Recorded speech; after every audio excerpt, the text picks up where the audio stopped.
7, 8, 9 వచనాలను చదువుతాం.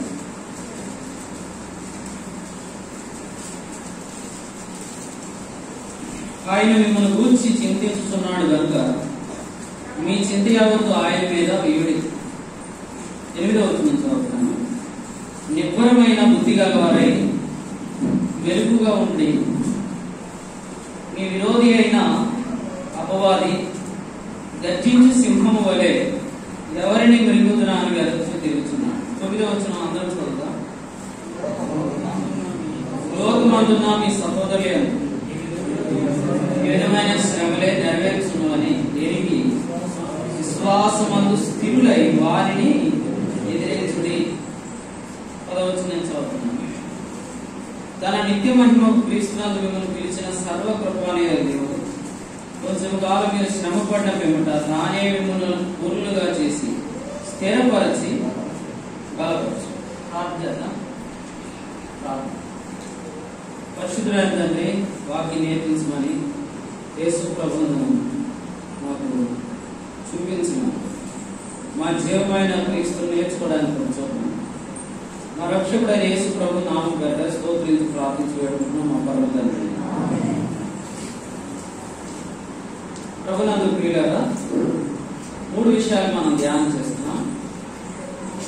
సమాజముగా పుట్ట, ప్రయాణము చేయుట, యుద్ధము చేయుట. సమాజముగా కూడుట వలన మనకు కలిగే మేలేమి అనేది మనం ధ్యానం చేస్తాం. సమాజంగా మనం కూడి రావడం వల్ల మనం క్రీస్తును నేర్చుకుంటాం. ఆ క్రీస్తు ఎవరు ఉదయం మనం విన్నాం. ఆ క్రీస్తు ఎవరంటే మనకు జీవము, మన స్వాస్థ్యము, మన జీవితం. ఆఖరిగా నేను ముగించే ముందు ఒక వచనాన్ని జ్ఞాపకం చేశాను. తిమోతికి రాసిన మొదటి పత్రిక 6వ అధ్యాయం 18 ప్రకారం మన వాస్తవమైన జీవం క్రీస్తే, మన వాస్తవమైన బ్రతుకు క్రీస్తే, మన ఒరిజినల్ గా బ్రతకాల్సిన బ్రతుకు క్రీస్తే. అందుకనే ఒక వ్యక్తి సమాజంగా కూడటాన్ని నిర్లక్ష్యం చేస్తే ఆ వ్యక్తి ఏం నిర్లక్ష్యం చేస్తున్నాడంటే తన బ్రతుకును నిర్లక్ష్యం చేస్తున్నాడు, తన జీవితాన్ని నిర్లక్ష్యం చేస్తున్నాడు. మనమందరం విలువ పెట్టి కొనబడ్డాం, మనమందరం అమూల్యమైన రక్తం చేత విమోచించబడ్డాం, మనల్ని అమూల్యమైన రాళ్ళు అని పిలుస్తున్నాడు. కాబట్టి మనము మన జీవితాన్ని ఏమాత్రం నిర్లక్ష్యం చేయకూడదు. నిర్లక్ష్యం చేస్తున్న వారు ఎవరో ఉదయం మనం విన్నాం. ఒకసారి మన జీవితం ఎలా ఉంది, మన జీవం ఎలా ఉంది అంటే 3 మాటలు నేను గుర్తు చేశాను. మన జీవము క్రీస్తే, ఆయన కూర్చుండి ఉన్నాడు, అది మొదటిగా మనం గమనించాం. రెండవది, ఆ జీవము మర్మముగా ఉన్నది అన్నాడు. మూడవదిగా, ఆ జీవము భద్రముగా ఉన్నది. అది కూర్చుండిన క్రీస్తు అన్నాడు, అది మర్మం అన్నాడు, అది భద్రం అన్నాడు. కాబట్టి ఖచ్చితంగా విశ్వాసము అనే అనుభవంలో నడుస్తున్నప్పుడు, స్వాస్థ్యాన్ని పొందుకుంటున్నప్పుడు, క్రీస్తును స్వతంత్రించుకుంటున్నప్పుడు మనం విశ్రాంతిలో బ్రతుకుతామే గాని చింతలతో బ్రతకం. లూకాసు వార్త 1వ అధ్యాయం 75 ప్రకారం జీవితకాలం అంతా నిర్భయులుగా బ్రతుకుతామని రాశాడు. సో నిర్భయము, నిశ్చింత, ఈ 2 కూడా క్రైస్తవుని వాగ్దానాలు. లేదా క్రైస్తవ జీవితంలో ఖచ్చితంగా ఎప్పటికప్పుడు మనం చెక్ చేసుకోవాలి. ఇప్పుడు ప్రతిరోజు ఏం చెక్ చేసుకుంటున్నారు చాలా మంది? బీపీ షుగర్ కదా, కొంతమంది వెయిట్ పెరిగామా, వెయిట్ తగ్గామా. సో ప్రతిరోజు మనం చెక్ చేసుకోవాల్సిన క్రైస్తవ జీవితంలో 2. విశ్వాసంలో నేను బ్రతుకుతున్నానంటే నెమ్మదిగా బ్రతుకుతున్నానా లేదా, అది మొదటి చెక్. రెండవది, నేను ధైర్యంగా బ్రతుకుతున్నానా లేదా. ఈ 2 గానీ ఓకే, గ్రీన్ మార్క్ పడ్డాయంటే, గ్రీన్ టిక్స్ పడ్డాయంటే మనం మన స్వాస్థ్యాన్ని స్వతంత్రించుకుంటున్నాం, వాస్తవమైన జీవాన్ని మనం బ్రతుకుతున్నాం అన్నాడు. గమనించండి, ఒకవేళ సమాజంగా కూడటాను నిర్లక్ష్యం చేస్తున్నారు, బైబిల్ చదవట్లేదు, క్రీస్తు నేర్చుకోవట్లేదు, దానికి ఏమైనా పర్యవసానాలు ఉంటాయా? పనిష్మెంట్ కాదు నేను చెప్పేది, పర్యవసానాలు ఉంటాయి. అది ఇప్పుడు మనం జ్ఞాపకం చేసుకుంటాం. 5వ అధ్యాయం 7వ వచనం చూడండి. ఆయన మిమ్మల్ని గూర్చి చింతించుచున్నాడు కనుక మీ చింత యావత్తు ఆయన మీద వేయుడి అన్నాడు. అంటే అర్థం ఏంటి? చింతించవద్దు అని చెప్పాడు. అంటే అర్థం ఏంటంటే ఇలా చెప్తాను చూడండి, మీ జీవాన్ని మీరు స్వతంత్రించుకోండి అని చెప్పాడు. ఎందుకంటే మన జీవం పేరు ఏంటంటే దేవుని కుడిపార్శ్వంలో కూర్చున్న క్రీస్తు. అంటే విశ్రాంతి మన స్వాస్థ్యం. ఇశ్రాయేలు స్వాస్థ్యం పేరు విశ్రాంతి, మన స్వాస్థ్యం పేరు కూడా విశ్రాంతి. అలాగే మన స్వాస్థ్యం స్వతంత్రించుకోకపోతే మనం చింతిస్తాం. దాని నెక్స్ట్ స్టెప్ ఏంటో చెప్పాడు. 8వ నిబ్బరమైన బుద్ధి గలవారై మెలకువగా ఉండండి. ఇలా చెప్తున్నా, మెలకువగా ఉండండి అంటే అర్థం ఏంటంటే మోసపోకండి. రక్షించబడ్డారా? రక్షించబడ్డా అంటే అర్థం ఏంటి? నేను క్రీస్తుతో చనిపోయాను అంటే నీ జీవం ఎవరు? క్రీస్తే నా జీవం. ఎక్కడున్నాడు క్రీస్తు? దేవుని కుడిపార్శ్వంలో కూర్చున్నాడు. అంటే మనం ఎందుకు చింతిస్తున్నాం? వాస్తవంగా నీ జీవం విశ్రాంతి. నువ్వు విశ్రాంతిని అనుభవించట్లేదంటే నువ్వు ఎలక్ట్ అవ్వలేదేంటి? నువ్వు మెలుగుగా లేవేంటి? క్రీస్తు ఎలా ఉన్నాడు? భద్రంగా ఉన్నాడు. నీ జీవం భద్రంగా ఉంది అన్నాడు. కాబట్టి నా జీవితం ఏమైపోతుందో అనే భయం నీకెందుకు? మెలుగుకున్నావా? నిద్రపోతున్నావా? మెలుగుకున్నావా? అలాగైతే మెలుగుకుంటే నీ జీవితం చాలా భద్రంగా ఉంది కదా, నువ్వెందుకు భయపడుతున్నావు ఫ్యూచర్ గురించి? నీ జీవితం చాలా మర్మంగా ఉంది. నీ జీవితం మర్మంగా ఉంటే ఆ మర్మాన్ని నువ్వే తెలుసుకోవాలి కదా. నువ్వు ఎందుకు ఇంటిగా కూర్చుంటున్నావు? మీటింగ్లు జరుగుతుంటుంటే, కూడికలు జరుగుతుంటుంటే నువ్వు సమాధిని ఎందుకు కూడి రావట్లేదు? ఎందుకు నిర్లక్ష్యం చేస్తున్నావు? ఇవన్నీ మెలుగుగా ఉండకపోతే చింతించుట, భయపడుట, నిర్లక్ష్యముగా ఉండుట, అది మెలుగుగా ఉండకపోవడం. వాస్తవంగా తెస్సలోనికైలకు రాసిన మొదటి పత్రిక 5వ అధ్యాయంలో ఏం చెప్పాడు? ఒక మాట చదువుతున్నారండి. తెస్సలోనికైలకు రాసిన మొదటి పత్రిక 5:5 చూడండి. మీరందరూ ఏమాత్రం డౌట్ లేదు, సంఘానికి రాసిన పత్రిక ఇది. సంఘంలో ఉండే వాళ్ళందరూ వెలుగు సంబంధులే. ఈ మందిరంలో ఉన్న వాళ్ళందరూ అని కాదు, ఆదివారం మందిరంలోకి వచ్చేవాళ్ళు కాదు, మందిరం కాదు, సంఘం. సంఘం అంటే యేసుక్రీస్తు రక్తం చేత విమోచించబడినవారు, యేసుక్రీస్తు నందు విశ్వాసం ఉంచిన వారు. వారందరినీ ఏమన్నాడు? వెలుగు సంబంధం. 6వ వచనం, కావున ఇతరుల వలె నిద్రపోక మెలుగుగా ఉండండి, మత్తులుగా ఉండకండి. మత్తు కలిగి ఉంటే ఏం చేస్తాడు? వాస్తవమైన జీవాన్ని జీవించడు. భ్రమలో పోతున్నాడు, మోసంలో పోతున్నాడు, మాయలో పడిపోయాడు. భయపడుతూ బ్రతుకుతున్నారు, చింతిస్తూ బ్రతుకుతున్నారు, నిర్లక్ష్యంగా బ్రతుకుతున్నారు. ఇలా బ్రతుకుతున్నారంటే అతను మెలుగుగా లేడనా? ఇప్పుడు చెప్పాడు, మెలుగుగా లేకపోతే మీ విరోధి అయిన అపవాది గర్జించు సింహము వలె ఎవరిని మృంగుదునాన్ని వెదకుచూ తిరుగుతున్నాడు. రిఫరెన్స్ చెప్తారా? నేను చదివింది నేను ఎక్కడ చదివానో మీరు ఖచ్చితంగా పట్టుకోవాలి. నేను ఏం చెప్తున్నానో మీరు ఖచ్చితంగా వినాలి. ఎందుకంటే వర్తమానం ఎవరిదే? నాది. నా జీవితం గురించి నేను సరిగ్గా అనుకుంటారా? అర్థమైందండి? నేను చదివిన రిఫరెన్స్ చెప్పండి. పేతురు మొదటి పత్రిక 5వ అధ్యాయం 7వ వచనంలో ఏముంది? చింతించకుడి. 8వ అధ్యాయం 8వ వచనంలో ఏముంది? అపవాది వెతుకుతూ తిరుగుతున్నాడని. అపవాది వెతుకుతూ తిరుగుతున్నాడని. 7వ వచనంలో ఏముంది? చెప్పాలి. ఎన్నిసార్లు అంటే నువ్వు చెప్పడానికి ప్రయత్నం చేయాలి. 7వ వచనంలో ఏముంది? చింతించొద్దని ఉంది. అంతే కదా, చింత అవతాన్ని వేరే వేయాలంటే అర్థమేంటి? చింతించొకటే అని ఉంది. 8లో ఏముంది? అపవాది వెతుకుచూ తిరుగుతున్నాడు అని ఉంది. రైట్. ఇప్పుడు 9వ వచనం, లోకమందున్న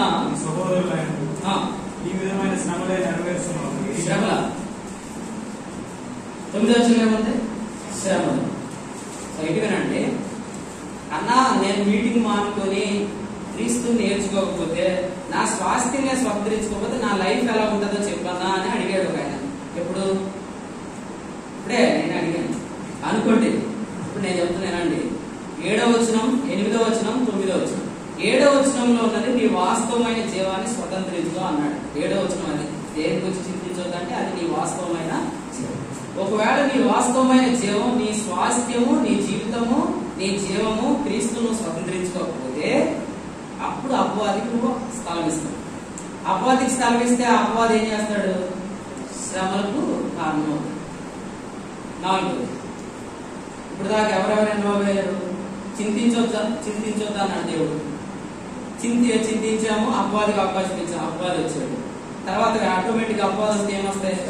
శ్రమలు వచ్చాయి. శ్రమలు వచ్చాక ఎవరు ఇన్వాల్వ్ అవుతారు? ఇప్పుడు చదువు 10 వచ్చాయి. తన నిత్య మహిమకు క్రీస్తునందు మిమ్మల్ని పిలిచిన సర్వ కృపానిధియగు దేవుడు వచ్చే కాలం మీరు శ్రమ పడి తాని మిమ్మలను పూర్లుగా చేసి స్థిరపరిచి 4వది ఎవరు ఇన్వాల్వ్ అయ్యారు శ్రమలో? దేవుడు. అంటే బర్నబా చింతించొద్దని ప్రభు చెప్పాడు. అయితే నేను కూడికలు మానేసుకున్నాను, మీటింగ్లు సరిగ్గా రావట్లేదు. మత్తయి 11:29 ప్రకారం నేనేం నేర్చుకోవట్లేదు వాక్యం, కాబట్టి నాకు విశ్రాంతి లేదు. కాబట్టి నేను ఒక ఏరియాలో బాగా చింతిస్తున్నాను. నా లైఫ్ లో ఒక ఏరియాలో నేను బాగా చింతిస్తున్నాను, బాగా భయపడుతున్నాను, నిర్లక్ష్యంగా బ్రతుకుతున్నాను. ఆ ఏరియాలో మాత్రమే అపవాదం వస్తుంది. అపవాది మన ఆత్మలోకి రాలేడు, ఎందుకంటే ఆత్మలో ఆల్రెడీ విశ్రాంతి కలిగిపోయింది, కంప్లీట్ రెస్ట్ లో ఉన్నాం మన ఆత్మలో. కానీ మనసులో, శరీరంలో ఇంకా మనము కంప్లీట్ రెస్ట్ లోనికి రాలేదు. కాబట్టి అపవాది ఏం చేస్తాడంటే ఏ విషయంలో మనం ఎక్కువ చింతిస్తున్నామో, భయపడుతున్నామో అక్కడ ఒరిజినల్ గా మనం వెళ్లాల్సిన త్రోవలు వెళ్ళట్లేదు కాబట్టి అక్కడికి వస్తుంది. సో అక్కడ ఏం ప్రారంభమైంది?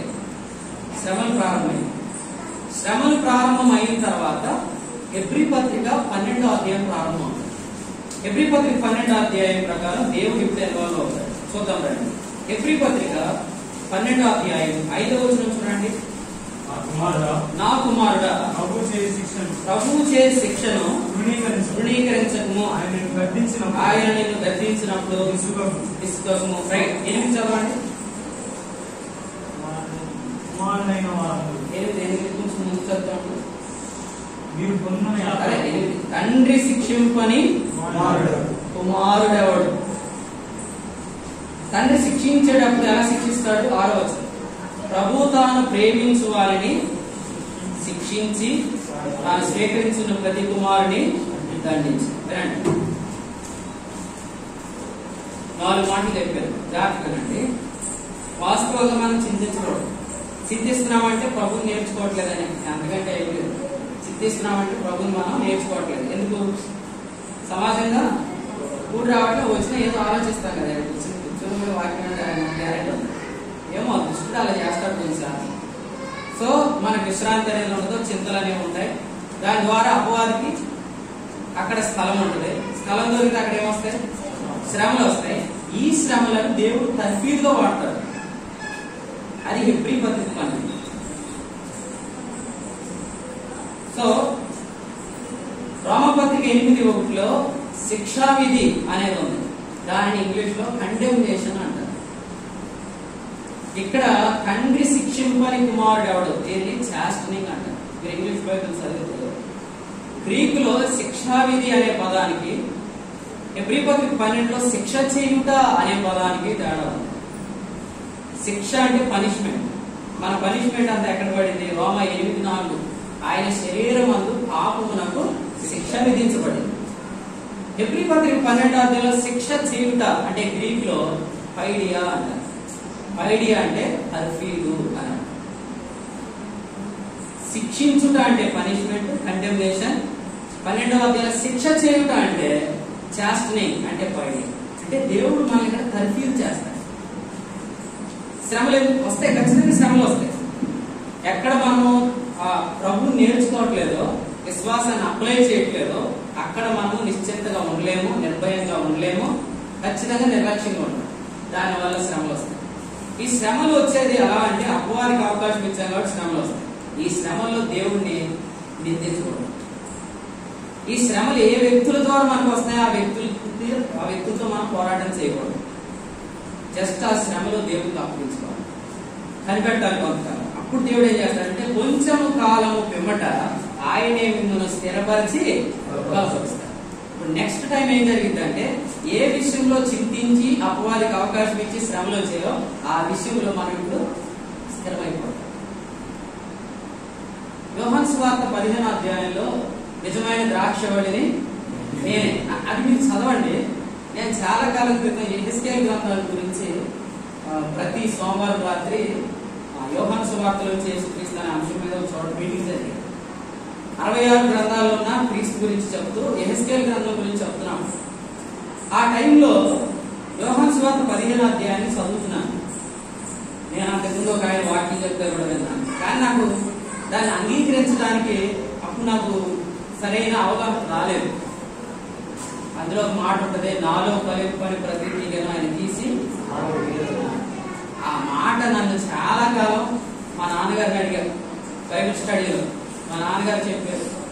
ఆ తర్వాత చాలా మంది చెప్పారు, ఫలింపని తీగలు ఆయన తీసి పారేస్తాడు అని. అప్పుడు నేను కొంతకాలం తర్వాత సండే స్కూల్ కూడా ఉందా తీసి పారేయడం అనే దాని గురించి నేను ఆలోచిస్తా ఉంటుండగా దేవుడు ఒకేసారి నాతో యెహెజ్కేలు గ్రంథం 3వ అధ్యాయం నుంచి మాట్లాడాడు. తీసి పారేయడం అనే దాన్ని ఒరిజినల్ ట్రాన్స్లేషన్ ఏముందంటే ఫలింపని ప్రతి తీగని ఆయన పైకెత్తుతాడు అని ఉంది. అది గ్రీక్ లో ఏమని రాశాడంటే ఎయిరో అని రాశాడు. ఎయిరో అంటే పైకెత్తుతాడు, టు లిఫ్ట్ అప్ అని. అంటే ఒక విశ్వాసి శ్రమల గుండా వెళ్తున్నప్పుడు దేవుడు ఎలా తర్ఫీదు చేస్తాడంటే ఆ తర్ఫీదు ఖచ్చితంగా దుఃఖకరంగానే ఉంటుంది. దేవుడిని నిందించాలనిపిస్తుంది, ఆ శ్రమలకు కారణమైన మనుషులు నిందించాలనిపిస్తుంది. కానీ ప్రభు ఏమంటున్నాడంటే దూషించినా బదులు దూషించకుండా, శ్రమ పెట్టినా బెదిరించకుండా, న్యాయంగా తీర్పు తీర్చి దేవునికి తను తాను అప్పగించుకునే యేసు ప్రభుని పోలి శ్రమలను తప్పుకోండి అన్నాడు. అలా గాని తట్టుకోగలిగితే పైకెత్తుట అంటే అర్థం ఏంటంటే ఆయన నిన్ను ప్రమోట్ చేస్తాడు అని చెప్పాడు. యోసేపు జీవితంలో నీరు లేని గుంటలో యోసేపు పడవేయబడ్డాడు. యోసేపును అప్పగించిందంతా అన్నలేదు. ఈ అన్నల మీద రివెంజ్ అని తీర్చుకోలేదు, జస్ట్ దేవునికి అప్పగించుకున్నాడు. యోసేపు దేవుడు ఏం చేశాడు? హెచ్చించాడు. ఆ తరువాత యేసుక్రీస్తు ప్రభుని స్వకీయ శిలువకు అప్పగించారు. యేసు ప్రభు ఏం చేశారు? దేవునికి అప్పగించుకున్నాడు. యేసు ప్రభు దేవుడు ఏం చేశారు? హెచ్చించాడు. హెబ్రీ పత్రిక 12వ అధ్యాయంలో 2 కుమారులు ఉన్నారు. 1 యేసుక్రీస్తు, 2 యాషావు. యేసుక్రీస్తు ఏమో శ్రమలను యాక్సెప్ట్ చేశాడు, ఆయన కట్టుకున్నాడు, ఆయన హెచ్చించబడ్డాడు. యాషావు ఏమో శిక్షను ధృవీకరించాడు. పెద్ద శ్రమే కాదు, మధ్యాహ్నం భోజనం లేదంటే. ఆ శ్రమ కూడా తట్టుకోకపోతే మధ్యాహ్నం భోజనం లేకుండా పెద్ద శ్రమ అండి అనుకోండి. ఒక పూట కూటి కొరకు తన జ్యేష్ఠత్వమును అమ్ముకున్నాడు. ఏమనరు, 4-5 కూర్చొని మన గురించి నెగిటివ్ గా మాట్లాడుకుంటారు. ఆ మాత్రం దగ్గర కుమిలిపోతారా? దాన్ని మనము విత్ స్టాండ్ ఖచ్చితంగా ఎదుర్కోవాలి, దాన్ని ఓర్చుకోవాలి. అందుకనే శ్రమ ఓర్పు పరీక్షను, పరీక్ష నిరీక్షణ అన్నది కదా. రోమపత్రిక 5వ అధ్యాయం మీరు చదవండి. నిరీక్షణ అనే దగ్గర కింద ఫుట్ నోట్ లో సేలం అని ఉంది. అంటే క్యారెక్టర్, అంటే వ్యక్తిత్వం. అంటే శ్రమలలో దేవుడు మన వ్యక్తిత్వాన్ని హెచ్చిస్తాడు, దాన్ని పైకెత్తుతాడని రాశాడు. వాస్తవంగా దీని గురించి ఒక ఇంగ్లీష్ ప్రేచర్ చెప్పిన వాక్యం నేను విన్నప్పుడు, ఇశ్రాయేల్ దేశంలో ద్రాక్ష తోటలు పెంచేటప్పుడంట ఏ తీగలైతే కొంతకాలం క్రింద ఉంటాయో ఆ తర్వాత అవి ఫలించమంట. దాన్ని ఒక టైంలో దాన్ని పైకెత్తి కట్టాలంట. వ్యవసాయ విధానం అది. ఆ పైకెత్తేటప్పుడు అది భూమి మీద అది ఆనుకొని ఉంటది కాబట్టి దానిని పైకెత్తే క్రమంలో దానికి ఖచ్చితంగా నొప్పి వస్తుంది. కానీ ఆ నొప్పును అది తట్టుకుంటే అది దాని తర్వాత ఫలిస్తుంది. ఆ తీగ ఏదైతే పైకెత్తబడలేదో అది ఎన్ని సంవత్సరాలకైనా అది క్రిందే నేల మీద అలా ఉండిపోతుంది, అది ఎప్పటికీ ఫలించదు. సో నాలో ఫలింపని ప్రతి తీగను ఆయన తీసి పారవేయను అనే దగ్గర ఏముందంటే ఆయన పైకెత్తాడు. దానిని యెహెజ్కేలు గ్రంథంలో ఏమన్నాడంటే ఆయన నన్ను పైకెత్తాడు అని రాశాడు. అక్కడ హెబ్రీ భాషలో నాసా అనే పదం ఉంటుంది. నాసా అంటే మనకి ఎప్పుడు వస్తుంది? అంతరిక్ష కేంద్రం. రాకెట్లన్నీ ఏమైంది అక్కడ పైకి వెళ్తాం. నాసా దానికి ఈక్వలెంట్ గా గ్రీకులో ఎయిరో. ఎయిరో అంటే అర్థం ఏంటి? పైకి వెళ్తాడు. ఏం గుర్తుపెట్టుకోవాల్సింది నేను చెప్తున్నాను. శ్రమల్లో తట్టుకుంటే దేవుడు హెచ్చిస్తాడు, కానీ శ్రమలు పుట్టించే దేవుడుగా. శ్రమలు ఎందుకు వస్తాయి? అపవాదికి స్థలం ఇచ్చాం. అపవాదికి స్థలం ఎందుకు ఇచ్చాం? అక్కడ చింతిస్తున్నాం. ఎందుకు చింతిస్తున్నాము? అక్కడ మనం ప్రభుని నేర్చుకోలేదు. నా యొక్క నేర్చుకోనండి అప్పుడు మీ ప్రాణములకు విశ్రాంతి అన్నాడు. విశ్రాంతి ఉన్న స్థలంలో అపవాదికి స్థలం లేదని రాశాడు. మీరు చూడండి, మీ లైఫ్ లో ఎక్కడైతే దేన్ని కూర్చి చింతించుకుని ఉంటారో అక్కడ అపవాదికి మీరు స్థలం ఇవ్వట్లేదు. దేని గురించి చింతిస్తున్నారు అక్కడ మీరు అపవాదికి స్థలం ఇస్తున్నారు. నేను ఎక్కువ రిఫరెన్స్ చూపించట్లేదు, మీకు అర్థం కావాలని ప్రయత్నం చేస్తాను. లోకాసు సువార్తలో 2 వాక్య భాగాలు చెప్తాను, తర్వాత మీరు ఒకవేళ అవసరమైతే స్టడీ చేయండి. అపవిత్రాత్మ నీరు లేని చోట్ల తిరుగుతాడని ఉంది, ఉందా లేదా? లోకాసు వార్త ఎప్పుడైనా చదివినట్టు గుర్తుందా? అపవిత్రాత్మ విశ్రాంతి వెళుతూ నీరు లేని చోట్ల తిరుగుతాడు. నీరు లేదంటే అర్థం ఏంటి? అక్కడ దప్పికొందని. దప్పికొందంటే దప్పిక అంటే ఆధ్యాత్మిక చింతలని.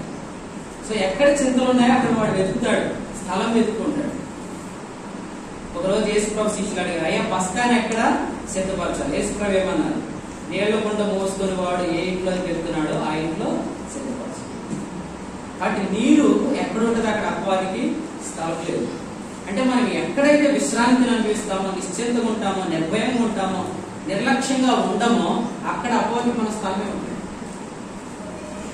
నేను కూడా చాలా భయపడేవాడు, ప్రభా చింతించొద్దు అంటున్నాం, కానీ నేను చింతిస్తున్నాను కొన్ని విషయాలు. విచారపడొద్దు అంటున్నాం, నేను విచారపడుతున్నాను. ఇంకా నాకు నేర్చుకోవాల్సినంత ప్రభుని నేర్పించాలని అడిగాను.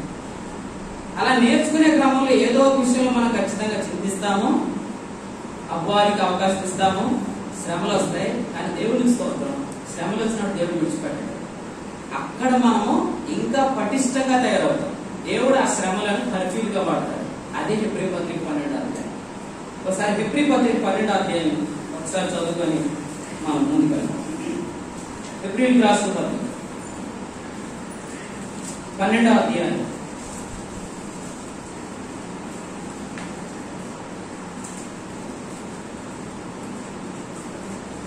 15వ వచనం చదువుదాం. మీలో ఎవడైనాను దేవుని కృపను పొందకుండా తప్పిపోనేమో అని ఏదైనా వేరు ఏదైనా మొలిచి కలవరపరచుకోవాలా అనేకులు అపవిత్రులైపోతున్నారు. ఒక పూట కూటి కొరకు తన జ్యేష్ఠత్వపు హక్కును అన్వేషణ ఏశావు వంటి భ్రష్టుడైనను వ్యభిచారి అయినను జాగ్రత్తగా చూసుకోవాల్సిందేంటి? 15వ వచనం, ఎవడైనా దేవుని కృపను పొందకుండా తప్పిపోతాడు. మనం దేవుని కృపను పొందకుండా తప్పిపోయేది ఒకే ఒక విషయంలో. ఏ విషయం అదంటే ఎక్కడ మనము చింతిస్తున్నామో అక్కడే దేవుని కృపను పొందకుండా తప్పిపోతాం. ఏ విషయంలో మనం నిశ్చింతగా ప్రభు చేతికి అప్పగించి మనం కనిపెడుతున్నామో ఆ విషయంలో ఖచ్చితంగా కృపను పొందుతాం. ఫస్ట్ టైం గ్రేస్ అనే వర్డ్ ఎక్కడ ఉందో తెలుసా? కృప అనే మాట ఫస్ట్ టైం ఎక్కడ ఉంది? ఆదికాండం 6వ అధ్యాయం 8వ వచనంలో. ఆదికాండం 6వ అధ్యాయం 8వ వచనంలో ఏముందంటే, నోవహు యెహోవా దృష్టి యందు నోవహు అంటే నెమ్మది, నోవహు అంటే విశ్రాంతి. సో దేవుడు కృపను ఎవరికి ఇస్తాడంటే విశ్రాంతిలో ఉన్నవారికి ఇస్తాడు. అందుకనే ప్రతి విశ్వాసం ఉండాల్సిన జాగ్రత్త ఏంటంటే, నేను ఈ విషయంలో చింతిస్తే కృప పొందకుండా తప్పిపోతా. కాబట్టి నేను చింతించకుండా ఉండటానికి నేను క్రీస్తుని నేర్చుకుంటాను. ఎంతగా మనం ప్రభుని నేర్చుకుంటే అంతగా మనం దేవుని కృపను పొందుకుంటాం. ఎంతగా కృప పొందుకుంటే అంతగా మనం ఫలిస్తాం. ఎంతగా ఫలిస్తే అంతగా దేవునికి మహిమ కలిగింది. ఎక్కడైనా ఫలించట్లేదు అంటే అక్కడ కృప రావట్లేదు. అక్కడ కృప రావట్లేదు అంటే అక్కడ చింతిస్తున్నాం. విశ్రాంతి లేదు, అక్కడ చింతిస్తున్నాం. అక్కడ చింతిస్తున్నామంటే శ్రమలు వస్తాయి. శ్రమలు వస్తాయంటే దేవుడు ఏం చేస్తాడు? నాలో ఫలింపని తీగను, ఇప్పుడు చెప్పాలి, తీసి పారేవేయను కాదు, పైకెత్తును. ఆ పైకెత్తే తర్ఫీదు ఖచ్చితంగా సంతోషంగా ఉంటుంది అన్నాడు, దుఃఖకరంగానే ఉంటుంది అన్నాడు. హెబ్రీ పత్రిక 12వ అధ్యాయం ఏం రాశాడు చదవండి. లాస్ట్ రెఫరెన్స్ ఇది కాకుండా హెబ్రీయులకు రాసిన పత్రిక 12వ అధ్యాయం 11. మరియు ప్రస్తుతమందు సమస్త శిక్ష, కంప్లీట్ ట్రైనింగ్ ఎలా అంటారు? దుఃఖకరముగానే కనబడును గాని సంతోషకరంగా కనబడు. అయినను ఏం చేయాలి? అభ్యాసం అనే పదం తెలుగు మీడియం స్టూడెంట్స్ బాగా తెలిసింది. సరే, అప్పుడు అభ్యాసం అంటే ఏంటి? కొన్ని లెక్కలు మనం చేయాలి, క్లాస్ వర్క్. అభ్యాసం అనేది ఇంటికి ఇస్తారు. దాన్ని ఏం చేయాలి? మనం దాన్ని క్లాస్ వర్క్ చూసుకొని ఆ మోడల్లో ఇవన్నీ సాల్వ్ చేసేయాలి. అభ్యాసం చేయడానికి వెళ్ళిన తర్వాత ఏం జరుగుతుంది? గట్టిగా దెబ్బలు. ఇప్పుడు దెబ్బలు కొడితే సాయంత్రం టీవీలో వచ్చారు, టీచర్ కొట్టేశాడు, గట్టి కొట్టేశాడు. అప్పుడులో ఏం లేదు కాబట్టి ఇక తల్లిదండ్రులే పిల్లలు తీసుకెళ్ళి అప్పగించేవారు. ఏమని? బాగుండి 4 వేలు ఇచ్చింది. అభ్యాసం చేయాలి, శ్రమలను అభ్యాసం చేయాలి. బ్రదర్ మీ గురించి ఎలా అన్నారు అంటే కదా అన్నట్లే అని నవ్వామనుకోండి, చెప్పేవాడు కూడా చిరాకు వచ్చింది చెప్పడం. ఆ తర్వాత అలాగో అతను ఎన్ని చెప్పినా ఓన్లీ అన్నయ్యండి అన్న అనుకోండి, ఇంకా ఇలాగా ఓన్లీ అన్నయ్యండి, అలా కాదు మేము ఇలా కూడా అన్నాడు, ఓన్లీ అన్నయ్యండి. ఇది అభ్యాసం. ఇట్లా అభ్యాసం చేస్తూ చేస్తూ చేస్తూ ఉంటుండగా కొంచెం కాలం శ్రమ పడినప్పుడేమంట తానే మిమ్మల్ని పూర్లుగా చేసి స్థిరపరిచి దాన్ని అన్నాడు. వ్యక్తిత్వం మనలో డెవలప్ అయింది. శ్రమలు రాకపోతే వ్యక్తిత్వం రాదు. అయితే మమ్మల్ని చింతించమంటారు, శ్రమలు వస్తాయి కదా, అవసరం లేదు. ఏనాటి కీడు ఆనాటి శ్రమలు ప్రత్యేక పురమాయించక్కర్లేదు. అర్థమైందండి? మనకు తెలియకుండానే మనం కొన్ని విషయాలు చింతిస్తాం.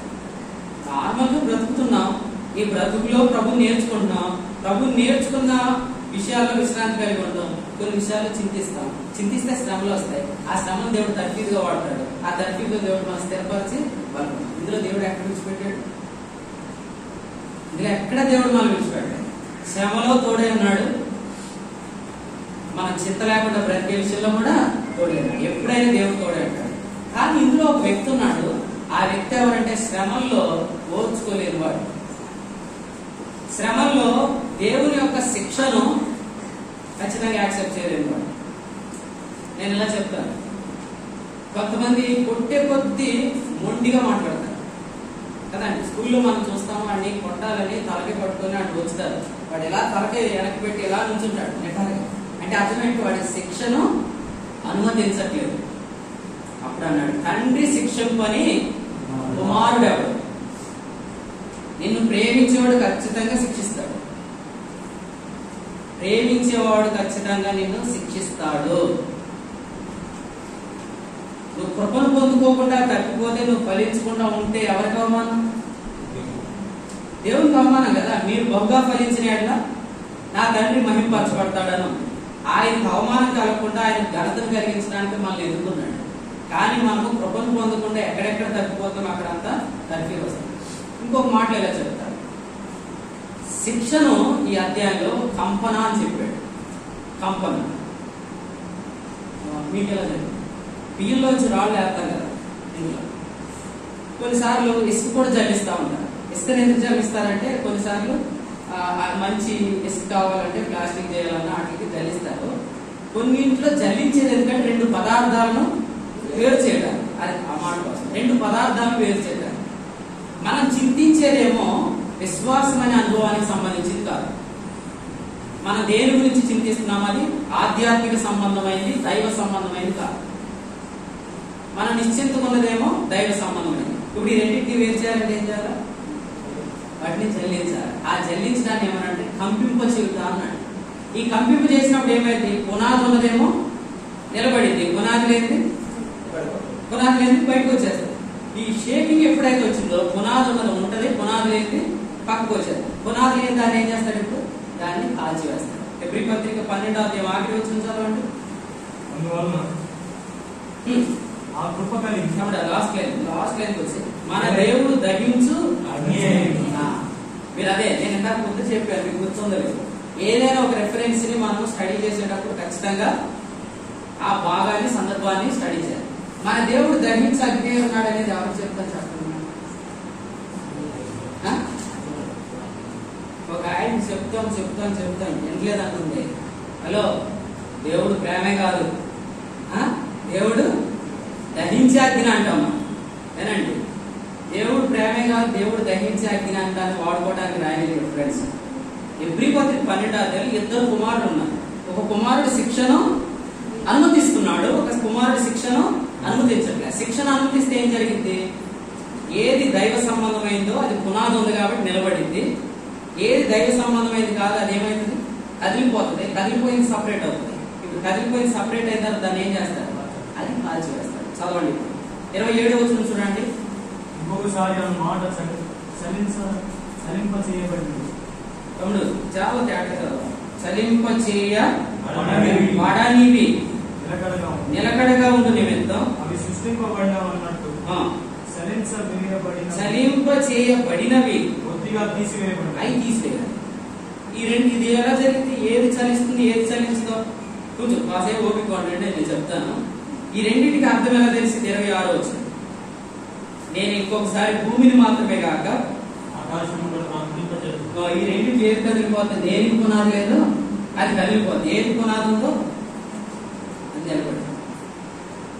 అమ్మా నేను చెప్తున్నాను చూడండి, విశ్వాస సంబంధమైన వాటన్నిటికీ పునాది ఉంది, విశ్వాస సంబంధం కాని దానికి పునాది లేదు. చింతలు విశ్వాస సంబంధమైనవా విశ్వాస సంబంధమైనవి కాదా కరెక్ట్ చెప్పాలి.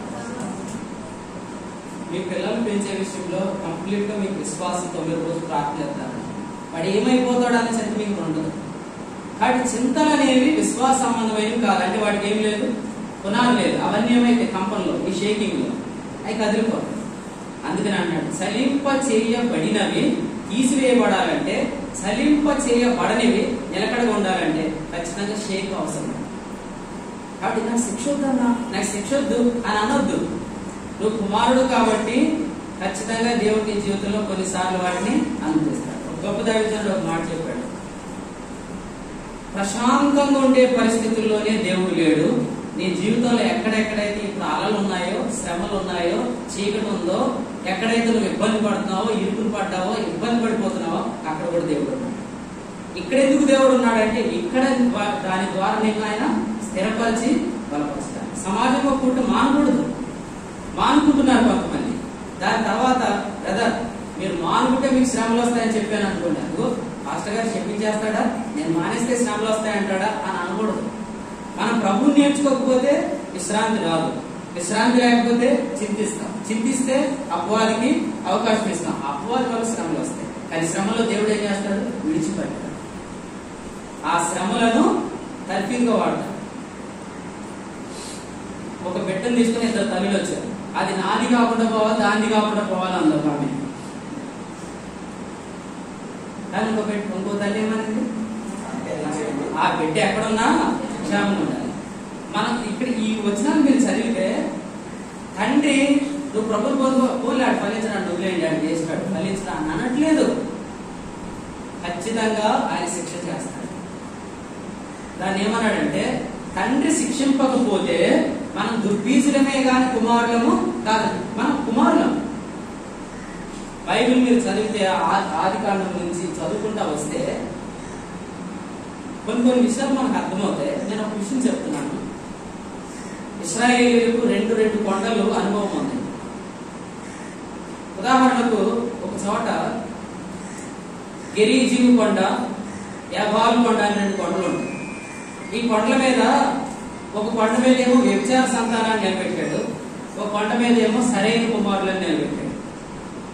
ఇక్కడ కూడా మీరు ఈ అధ్యాయం చదవండి, ఈ అధ్యాయంలో రెండు కొండలు ఉన్నాయి, ఒకటి సేనాయి కొండ, రెండు సియోను కొండ.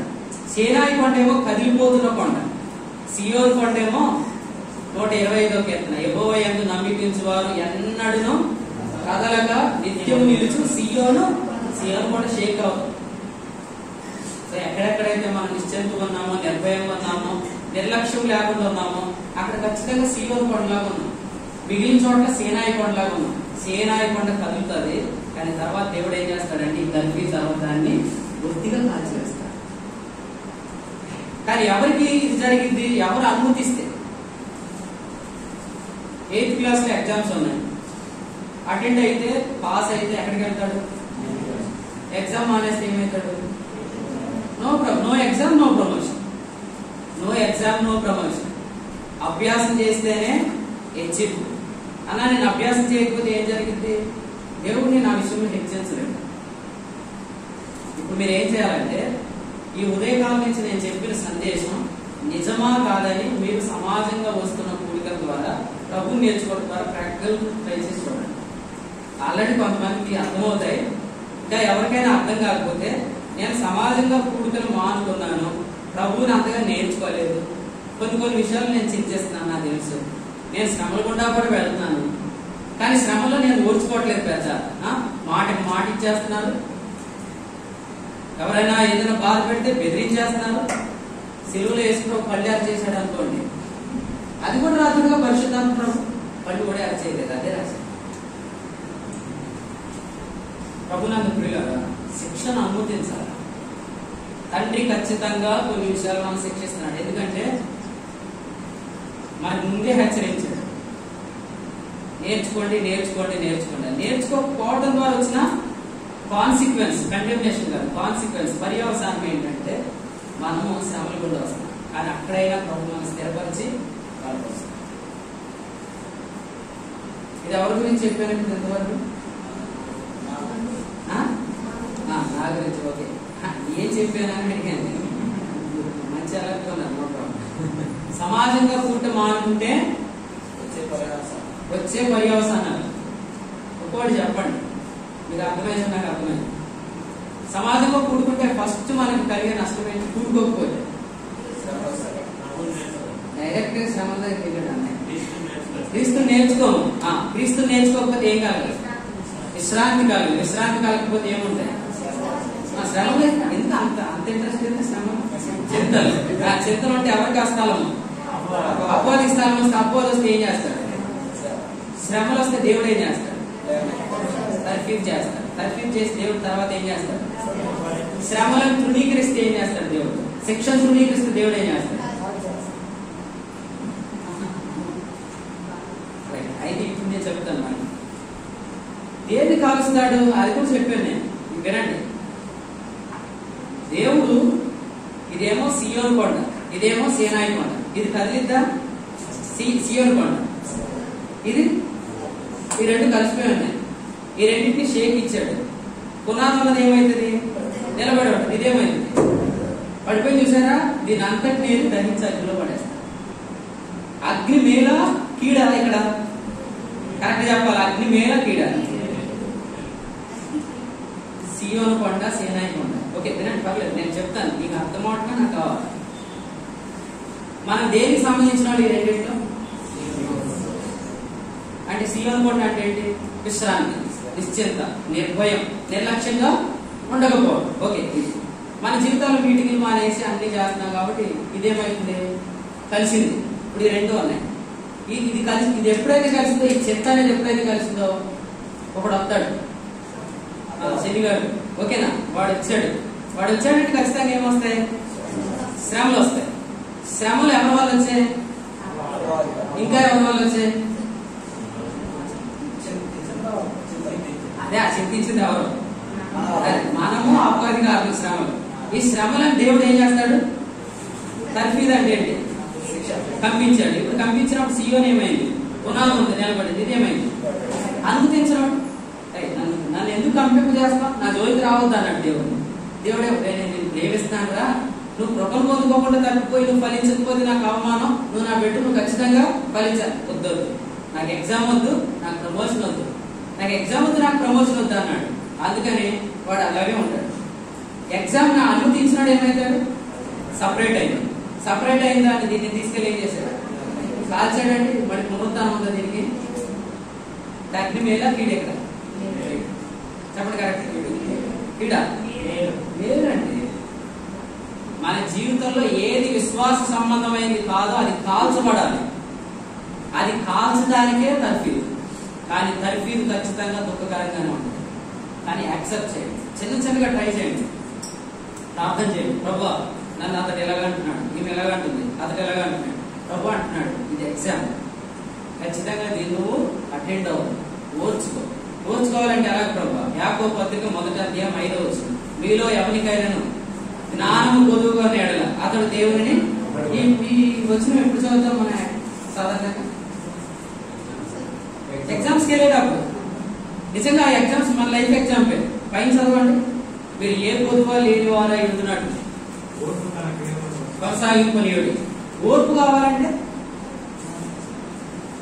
మళ్ళీ ఖచ్చితంగా కొంతమంది డీప్ ఫ్రై చేసినట్టే చేస్తారు, వేధిస్తారు, బాధ పెడతారు, నలిపేస్తారు. వాళ్ళని ఓర్చుకునే జ్ఞానం అడగాలి. ఎగ్జామ్ కి జ్ఞానం ఖచ్చితంగా అడగాలి. కాకపోతే మనం అడుగుతున్న ఎగ్జామ్స్ ఏంటంటే బిఈడి, బీటెక్, ఎంటెక్ అడుగుతున్నా, పిహెచ్డి ఎగ్జామ్స్, ఎంట్రన్స్ అడుగుతున్నా. కానీ లైఫ్ ఎగ్జామ్ ఇది. నేను ఓర్చుకోలేకపోతున్నాను ప్రభా, నేను తట్టుకోలేకపోతున్నాను ప్రభా, నా జ్ఞానము తెచ్చి ఓర్పునిస్తాడు, ఓర్చుకునే కృపనిస్తాడు. దెయ్యం జ్ఞానం కూడా ఉంటది. ఎవరైనా ఏదైనా మాట అన్నారంటే వెంటనే ఏం చేస్తారు? చాలా నీట్ గా కౌంటర్ చెప్తారు. ఆ కౌంటర్ కాదు, ట్రిప్ మళ్ళీ కౌంటర్ వేయకుండా చెప్తారు. అది దెయ్యం జ్ఞానం. ఓర్చుకోవాలి. దానికి దేవుడు జ్ఞానం ఇస్తాడు. ఓర్చుకుంటే ఏం జరిగింది? ఈ శ్రమ మనకు మేలు. ఓర్చుకోకపోతే ఏమైంది? ప్రమోషన్ ఉంటుంది. నీళ్లు లేని గొంట్లో పడేసి సేపు ఇప్పుడు అందరూ ఆకలిని తీర్చగలుగుతున్నారు. దేవుడు నిన్ను హెచ్చిస్తే నువ్వు అనేక మంది జీవితాలకు ఆశీర్వాదకరంగా ఉంటావు. కాబట్టి దేవుడు హెచ్చించాలనే శిక్షిస్తున్నాడు. అర్థమైందండి? రామపత్రిక 8వ శిక్షా విధి, ఎబ్రీ పత్రిక 12 శిక్ష 2:1 అది చెప్తున్నాను. పనిష్మెంట్ వేరు,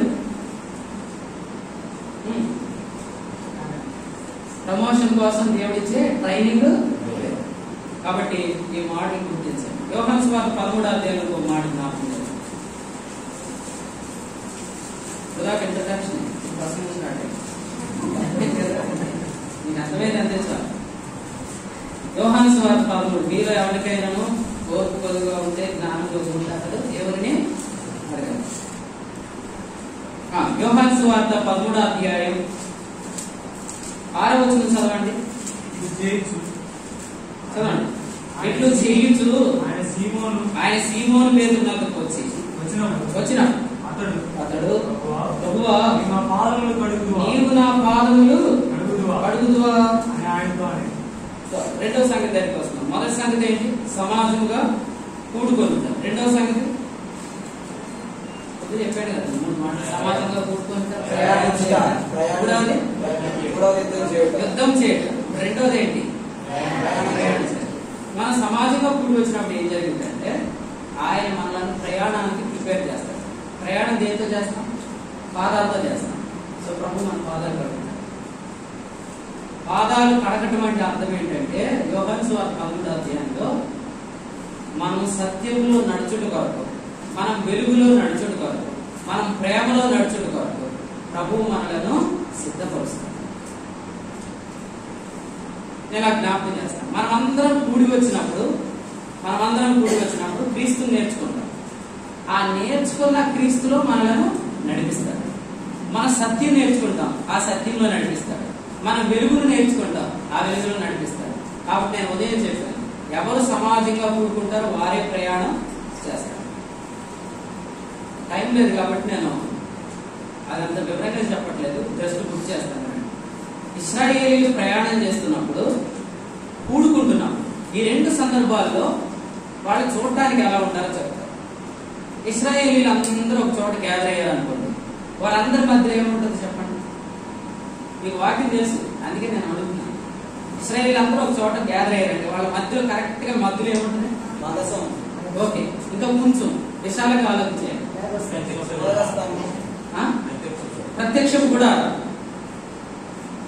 వాళ్ళందరి మధ్య ఏముంటుంది? వాళ్ళ గుడారాల మధ్యలో ప్రత్యక్షపు గుడారం. ఓకే, ఇప్పుడు ఇశ్రాయేలీయులు ప్రయాణం చేస్తున్నారు.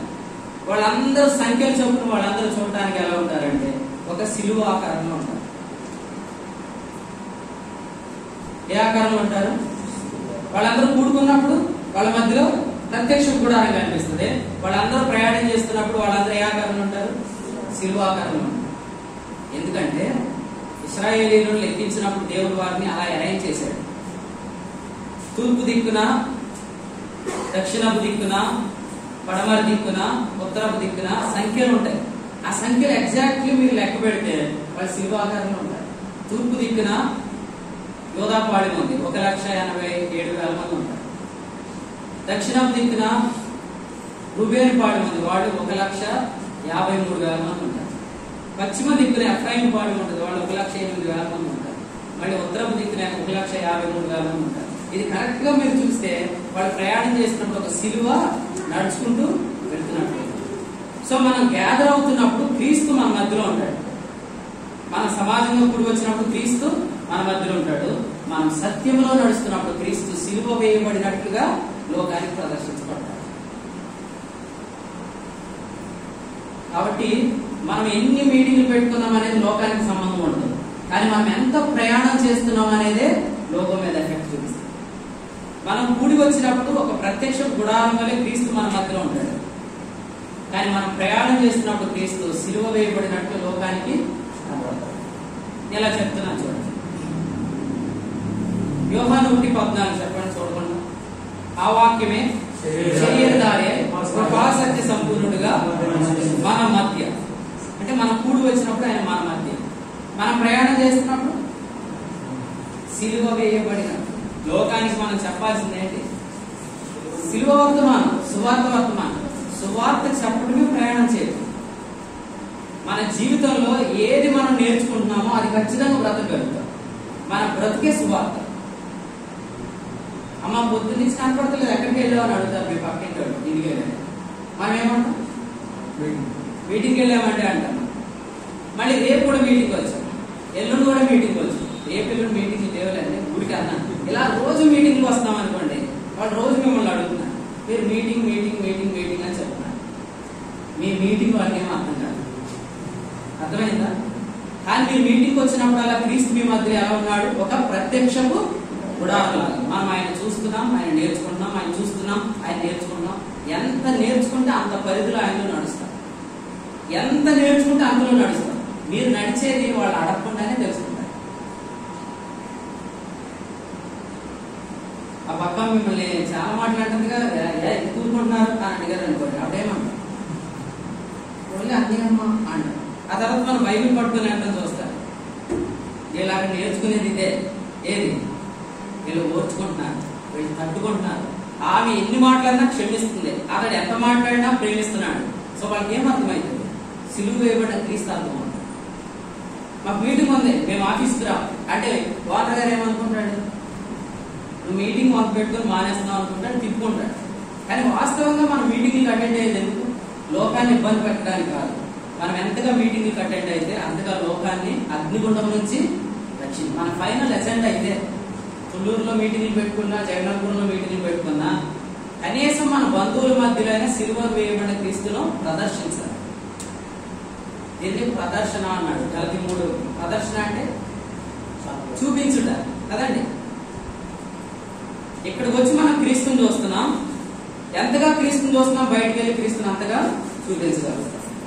కాబట్టి ప్రభు పాదాలు కడుగుతున్నాడు. వాస్తవంగా మనం పాదాలు ఎందుకు కడుక్కుంటే ఇక్కడ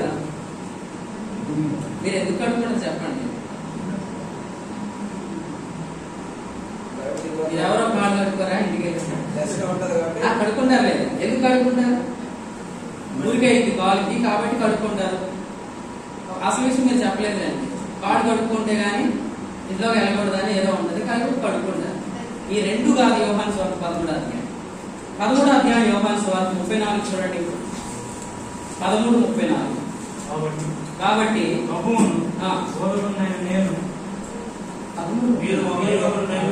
మీరు ఒకరినొకరు ప్రేమింపవలెనని కొత్త ఆజ్ఞ ఇచ్చుచున్నాను, నేను మిమ్మల్ని ప్రేమించినట్టే అది. ఈ ఆజ్ఞలో నడవడానికి ఆయన పాదాలు కడుగుతున్నాడు. పాదాలు కడుగుతున్నాడంటే అర్థం ఏంటంటే, మన వాక్యం వింటుండగా వాక్యం అనే నీరు చేత మన మనస్సాక్షి కడగబడింది. కాళ్ళు కడుక్కోవడం కాదు, ఇది మనస్సాక్షి కడగబడింది. మనం వినే వాక్యం అనే నీరు చేత మన మనస్సాక్షి కడగబడింది. రక్షణ పొందినప్పుడు ఏం కడగబడింది? హృదయం కడగబడింది. ప్రతిరోజు వాక్యం వినడం ద్వారా ఏం కడగబడింది? మన మనస్సు, మన మనస్సాక్షి. హృదయం ఎంతసేపు కడగబడింది అంటే సువార్తను అంగీకరించగానే అది వెంటనే కడగబడింది. కానీ మనస్సు అనేది ప్రతి వర్తమానంలో వింటుండగా కడగబడింది. స్నానం ఒకసారి చేయాలి, పాదాలు మాత్రం ప్రతి కుడికిలో కడగబడతాయి. కాళ్ళు కడుక్కోండి ఖచ్చితంగా. మీటింగ్ ఎందుకు వెళ్తున్నాం? కాళ్ళు కడుక్కోవడానికి వెళ్తున్నాం. వాక్యం అనే నీరు చేత మన మనస్సును, మన మనస్సాక్షిని కడుక్కోవడం ద్వారా సత్యంలో నడవగలుగుతాం. సత్యంలో నడిస్తేనే మనము సత్య సాక్షులుగా బ్రతకాలి. సత్యంలో నడవాలంటే ఖచ్చితంగా కాళ్ళు కడుక్కోవాలంటే మీటింగ్ రావాలి. మన కాళ్ళు కడిగేది ఎవరు తెలుసా? ఉదయం కాలం నుంచి ప్రభు చేస్తున్న పని ఏంటంటే, కొన్ని విషయాల్లో మనం రాంగ్ గా ఎక్కడైతే ఆలోచిస్తున్నామో వాటిని తన వాక్యం చేత ఆయన అడిగి అక్కడ మనం విశ్వాసాన్ని అప్లై చేయడానికి ఆయన మన మనసును రూపాంతరం చెందిస్తాడు.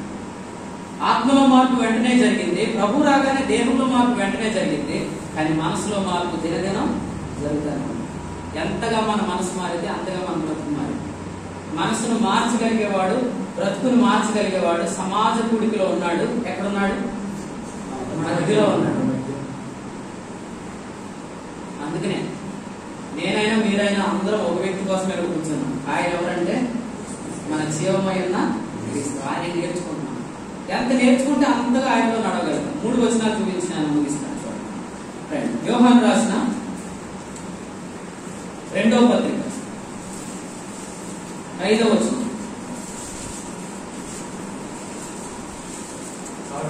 కాగా అమ్మా కొత్త ఆజ్ఞ నీకు రాసినట్టు కాదు, కొత్త ఆజ్ఞ నీకు రాసినట్టు కాదు, కానీ మొదట నుండి మనకు కలిగిన ఆజ్ఞ రాయచ్చు. మనం ఒకరినొకరు ప్రేమించుకోవాలని వేడుకొచ్చున్నాం. నెక్స్ట్, మనం ఆయన ఆజ్ఞల ప్రకారం నడుచుకునే ప్రేమ. ఓకే, వీరు మొదటి నుండి విన్న ప్రకారం ప్రేమలో నడుచుకోవాలని అనుమతియే. ఎందులో నడవాలని ఉందండి? ఇక్కడ గుర్తుపెట్టుకోండి సార్, ఎందులో నడవాలని ఉంది? ప్రేమలో నడుచుట. 4వ వచనం చదవండి. అందువల్ల మనం ఆజ్ఞలు పొందిన ప్రకారం ఓకే, నీ పిల్లల్లో సత్యం అనుసరించి నడుచుకుంటారు. సత్యమును అనుసరించి నడుచుకుంటున్నారు. సత్యమును అనుసరించి అనే దగ్గర కింద ఫుట్నోట్లు ఏముంది? సత్యములో నడుచుట. 2వ మాట చెప్పండి. ప్రేమలో నడుచుట, సత్యములో నడుచుట. యోహాను రాసిన మొదటి పత్రిక 2వ అధ్యాయం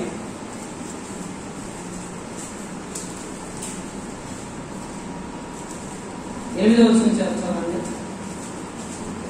10వ వచనం. నా సహోదరుని ప్రేమించుకోవాలి. వెలుగులో ఉన్నవాడు 9వ వచనం. వెలుగులో ఉన్నానని చెప్పుకోవచ్చు. తన సహోదరుని ద్వేషించేవాడు ఇప్పటి వరకు చీకట్లోనే ఉన్నాడు. 11వ వచనం. తన సహోదరుని ద్వేషించేవాడు చీకట్లో ఉండి చీకట్లో నడుచున్నాడు. 3 మాటలు చెప్పాను, 3 మాటలు చదువుతున్నాం. అదే వర్తమానం. వెలుగులో నడుచుట, సత్యములో నడుచుట, ప్రేమలో నడుచుట. ఈ నడక కోసమే మనం కూడుకుంటున్నాం. మనం ఎందుకు కూడుకుంటున్నామంటే మనం కూడుకున్నప్పుడు మనం క్రీస్తుని నేర్చుకుంటున్నాం. ఆ నేర్చుకున్న క్రీస్తునే మనము నడుచుకున్నాం. మీకు ఇలా చెప్తాను చూడండి. 3 మాటలు చెప్పే, 3 మాటలు కాదు, ఒకటే మాట 3 భాగాలుగా రాశాడు. వెలుగులో నడుచుట అన్నాడు, దాన్ని ఏమన్నాడు? సత్యంలో నడుచుట అన్నాడు, దాన్ని ఏమన్నాడు? ప్రేమలో నడుచుట. వెలుగు, సత్యం, ప్రేమ 3 ఉంటాయి. దాన్ని ఏమన్నాడు అంటే క్రొత్త ఆజ్ఞ అన్నాడు. నాకు చెప్పండి, ఏ ఆజ్ఞ? అందరూ చెప్పండి, ఏ ఆజ్ఞ అండి? క్రొత్త ఆజ్ఞ. దేవుడు ఇశ్రాయేలుకి ఎన్ని ఆజ్ఞలు ఇచ్చాడు? 10 ఆజ్ఞలు ఇచ్చాడు. దాన్ని పూర్వపు ఆజ్ఞ అంటారు. ఏమంటారమ్మా? ఇప్పుడు యేసు ప్రభు యోహాను సువార్త 13లో మేడగదిలో ఇచ్చిన ఆజ్ఞ పేరేంటి? క్రొత్త ఆజ్ఞ. 10 ఆజ్ఞల సారాంశం ఏంటి తెలుసా? పొరుగు అని ప్రేమించాలి. క్రొత్త ఆజ్ఞ కూడా ప్రేమించమని.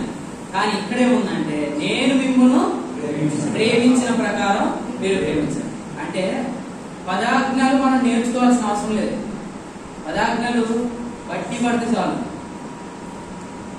10 ఆజ్ఞలు బట్టి పడితే చాలు. కానీ క్రొత్త ఆజ్ఞ బట్టి పట్టడం ఉండదు. క్రొత్త ఆజ్ఞ ఆయన ఎంత ప్రేమించాడో ప్రతి వర్తమానం నేర్చుకోవాలి. ఒక గంట 10 ఆజ్ఞలు మీకు పంచిపెట్టేస్తే మీరు ఖచ్చితంగా బట్టి పట్టి అప్పించేస్తారు. కానీ క్రొత్త ఆజ్ఞ ఒక్కటే, అది మనం జీవిత కాలం అంతా నేర్చుకోవాలి. ఎందుకు? ఈ ఆజ్ఞలు ఏముంది? నేను మిమ్మల్ని ప్రేమించాను కాబట్టి మనం స్టడీ చేస్తుంది నన్ను కాదు, మిమ్మల్ని కాదు, క్రీస్తుని స్టడీ చేస్తున్నాం. ఎందుకంటే ఆయన నన్ను ఎంత ప్రేమించారు. ఈ రోజు నాకు క్రీస్తు ప్రేమ కొంచెం అర్థమైంది. ఆ ప్రేమ నేను కలిగి బ్రతకగలుగుతా. ఇంక ఎంత అర్థమైంది? అందులో బ్రతకగలుగుతా. ఎంత అర్థమైంది? అందులో బ్రతకగలుగుతా. ప్రభా ఇంకెంత సబ్జెక్ట్ ఉందో తొందరగా చెప్పండి ప్రభా అన్నాడు ఎఫెసీ పత్రిక 3:19లో. జ్ఞానమునకు మించిన క్రీస్తు ప్రేమ. నాకు అర్థం కాలేదే, సరిగ్గా చెప్పు. 18 వచ్చిన ప్రేమ యొక్క పొడుగు, వెడల్పు, లోతు, ఎత్తు ఎంతో గ్రహించుకోవాలి. ప్రభా అర్థం కాలేదు. పౌలు దగ్గర తీసుకెళ్ళాడు 13వ అధ్యాయం. ఇప్పటికి కొంత మట్టుకే ఎదుగుతున్నాడు. సంఘాలు కట్టి పత్రికలు రాసిన వాడికే ప్రేమ కొంచెమే అర్థమైతే మనకెంత ఉంది సబ్జెక్ట్. నేను ఇలా అడగాలనుకున్నా, ప్రభా అలానే వ్యక్తి మీద బాగా అసూయ వస్తుంది, అతన్ని తట్టుకోవడం నా వల్ల కావట్లేదు. అలానే వ్యక్తి మీద బాగా కోపం వస్తుంది, అతన్ని సహించడం నా వల్ల కావట్లేదు.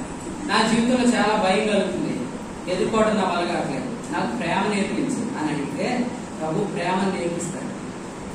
ఆయనని ఎంత నేర్చుకుంటే అంత ప్రేమలో మనం నడవచ్చు. కాబట్టి క్రొత్త ఆజ్ఞయే సర్వసత్యం, దానినే విశ్వాసం అన్నాడు. అది నడిచేది నేర్చుకునేది. నేర్చుకుంటే నడుస్తాం, నేర్చుకుంటే నడుస్తాం, నేర్చుకోకపోతే నడవలేదు. నేర్చుకున్నప్పుడేమో ఆయన మన మధ్య ఉన్నాడు, నడుస్తున్నప్పుడేమో ఆయన సిలువ వేయబడినట్టుగా ప్రదర్శించబడతాడు. ప్రేమలో నడుచుకోవాలంటే. ఫైనల్ గా క్రైస్తవ విశ్వాస భక్తి యొక్క సారాంశం ఏంటి? తిమోతి మొదటి పత్రిక 1:5. తిమోతికి రాసిన మొదటి పత్రిక 1వ అధ్యాయం 5వ వచనం. తిమోతి మొదటి పత్రిక 1వ అధ్యాయం 5. ఇలా అనుకుందాం. క్రైస్తవ సారాంశం ఏమనగా పవిత్ర హృదయం నుండి, మంచి మనస్సాక్షి నుండి, నిష్కపటమైన విశ్వాసం నుండి ఫైనల్ సారాంశం ఏంటి? నాకు 66 పుస్తకాలు తెలియదు నిజంగా. నాకు పుస్తకం కూడా సరిగ్గా తెలియదు. అవన్నీ తెలుసుకోవాలని కూడా ఆశ లేదు, కానీ ఒకటి తెలుసుకోవాలని ఆశ ఉంది. జ్ఞానం నాకు మించిన తీసుకుంటాను తెలుసుకో. ఎందుకంటే మనం బయటికి వెళ్ళి చెప్పాల్సిన ప్రసంగాలు కాదు, బయటికి వెళ్ళి మనం చెప్పాల్సింది సిలువ వేయబడిన క్రీస్తు. ఎలాగంటే లైఫ్ ఖచ్చితంగా క్రీస్తు కనపడతాడు.